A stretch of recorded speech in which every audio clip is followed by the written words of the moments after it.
Dan pemirsa, untuk membahas fenomena lubang raksasa ini sudah bergabung bersama kami dari luar studio PLH Kepala PVMBG Kementerian ESDM Edi Slameto. Selamat siang Pak Edi. Selamat siang Mbak Marcel.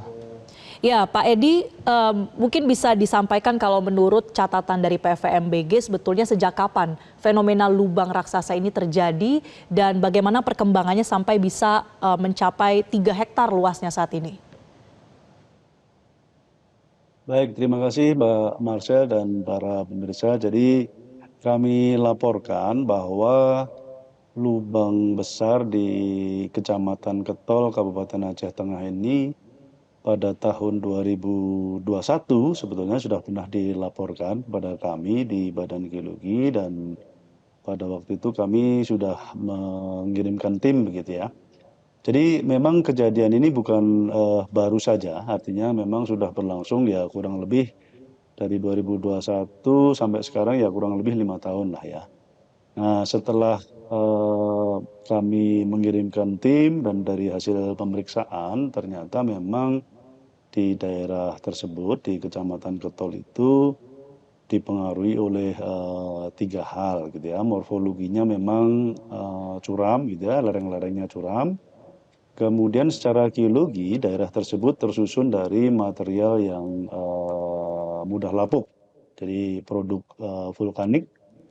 Kemudian yang ketiga, ini yang tak kalah penting dan merupakan faktor utama, adalah adanya indikasi kuat terdapat proses pelemahan internal massa tanah dan batuan akibat aliran air bawah permukaan. Jadi memang ada aliran air bawah permukaan di bawah tanah gitu ya, yang mengakibatkan tergerusnya batuan tersebut secara terus-menerus, dan ini kan berlangsung bertahun-tahun Mbak Marsha. Jadi ya sekarang mungkin sudah sangat masif ya, hampir 3 hektar tadi kata Mbak Marsha, dan mempengaruhi atau bahkan sudah memotong badan jalan dan mengancam sutet ya. Itu Mbak Marcel. Baik. Apakah fenomena ini Pak bisa disebut sebagai sinkhole atau terjadi penurunan muka tanah begitu, atau ada karakteristik tersendiri untuk lubang yang berada di Aceh Tengah ini?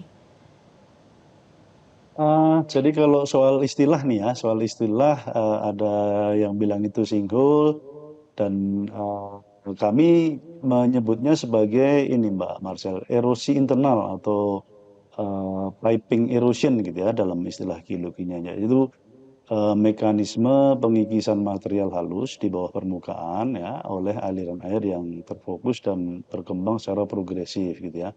Karena aliran air itu kan pada saat sekarang ini cukup intens ya, hujan di berbagai daerah di Indonesia ini, dan saya kira di Aceh juga begitu, dan ini membuat aliran air bawah permukaan tersebut menjadi semakin intensif dan semakin menggerus batuan dan juga tanah yang ada di daerah tersebut Mbak Marcel. Baik, jadi ini adalah sebuah korosi internal begitu ya Pak Edi. Nah, kalau Bisa fenomena begitu dibilang ya. baik, fenomena korosi ini Pak, apakah memang belakangan diperparah juga dengan adanya bencana akibat siklon Senyar yang terjadi di Sumatera, atau mungkin gempa yang terjadi juga di sekitar Gayo? Apakah itu memang mempengaruhi Pak semakin meluas dalam 5 tahun terakhir? Baik, jadi erosi Mbak ya, bukan korosi, mohon maaf saya koreksi. Erosi internal ya. Erosi internal tersebut memang dipengaruhi oleh siklon, tentu karena siklon tersebut mengakibatkan atau memberikan dampak hujan kan. Hujan yang cukup intens berhari-hari begitu ya. Dan itu tentu memberikan suplai air yang semakin banyak untuk dialirkan di dalam aliran bawah permukaan yang tadi saya sampaikan. Itu salah satu faktor gitu ya. Kemudian faktor yang berikutnya gempa tadi ya. Gempa tentu juga punya kontribusi. Seberapa besar kontribusinya tentu perlu penyelidikan yang lebih lanjut, tetapi bahwa ada aktivitas gempa itu dapat mempengaruhi sebuah morfologi menjadi bergerak, dan dalam kasus ini kami klasifikasikan sebagai gerakan tanah ini Mbak Marcel. Jadi tanah Baik. semakin mudah untuk mengalami pergerakan, dan dia ketika morfologinya curam dia seperti longsor begitu ya. Baik Pak, kalau begitu Pak Edi, lubang karena erosi ini apakah sudah dipetakan Pak, ini perluasannya akan terjadi sampai berapa, kemudian juga apakah ada jarak aman bagi warga untuk menghindari atau segera melakukan relokasi?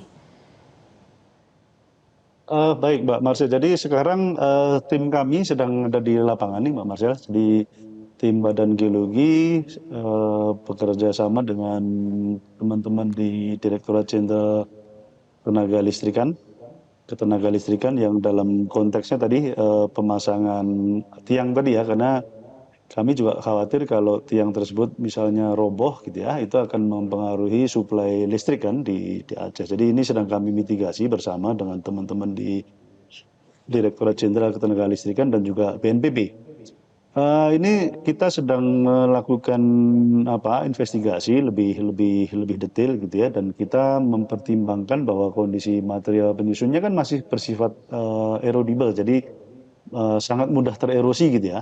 Kemudian morfologi lerengnya juga curam, dan ini tidak bisa kita ubah kan kalau morfologi itu kan. Kemudian sistem hidrogeologinya juga aktif ya.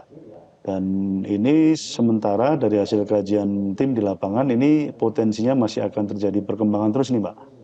Nah ini masih sangat tinggi potensinya, sehingga kami memberikan rekomendasi sementara sih supaya segera melakukan mitigasi untuk memindahkan jalur listrik.